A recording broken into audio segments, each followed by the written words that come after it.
लगभग 4 साल से चल रहे यूक्रेन युद्ध को रुकवाने के लिए अमेरिकी प्रेसिडेंट डोनाल्ड ट्रंप का प्लान खटाई में पड़ता नजर आ रहा है। रूस के बिना रुके हमलों के बीच डोनाल्ड ट्रंप ने शांति की उम्मीद जगाई थी, लेकिन अब उनकी योजना पर यूक्रेन के प्रेसिडेंट ज़ेलेंस्की ने साफ इनकार कर दिया है।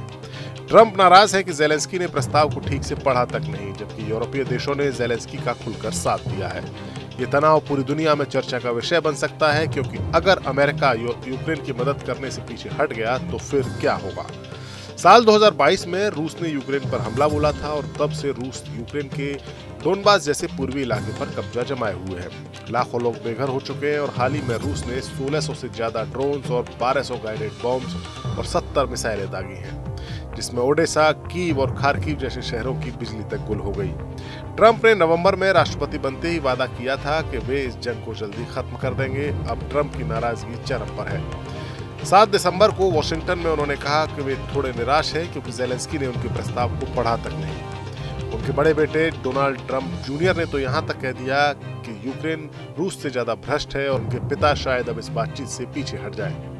मियामी में अमेरिका और यूक्रेन के प्रतिनिधियों के बीच 3 दिन की बैठक हुई, लेकिन कोई नतीजा नहीं निकला, क्योंकि यूक्रेन ने कब्जे वाले इलाकों पर दावा छोड़ने से साफ इनकार कर दिया। ट्रंप का कहना है कि रूस योजना से सहमत है, लेकिन ज़ेलेंस्की की जिद सब कुछ बिगाड़ रही है। इसी बीच यूक्रेन में भ्रष्टाचार के आरोपों के चलते प्रेसिडेंट के ऑफिस के चीफ आंद्रिय येरमाक को इस्तीफा तक देना पड़ा, जिससे अमेरिका को और ज्यादा शक पैदा हो रहा है। अमेरिका के साथ अपने रिश्तों में आई तल्खी के बीच ज़ेलेंस्की ने यूरोप की ओर रुख किया है। 8 दिसंबर को लंदन में ब्रिटेन के पीएम कीर स्टारमर, फ्रांस के प्रेसिडेंट इमैनुअल मैक्रो और जर्मनी के चांसलर फ्रेडरिक मर्ज से उनकी बंद कमरे में बातचीत हुई।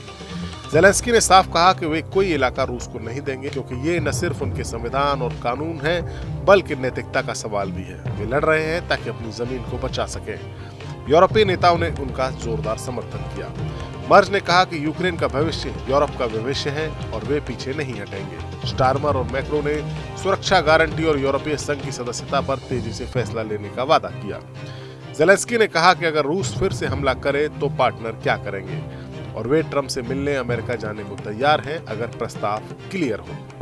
ये सब देखकर लगता है कि शांति की राह मुश्किल है। ट्रंप की अमेरिका फर्स्ट नीति से यूक्रेन को अमेरिकी मदद कम होने का डर है कि रूस के प्रेसिडेंट पुतिन ट्रंप की रणनीति की तारीफ कर रहे हैं। जानकार कहते हैं कि यूरोप का साथ ज़ेलेंस्की को ताकत दे रहा है, लेकिन अमेरिका के बिना युद्ध लंबा खिंच जाएगा।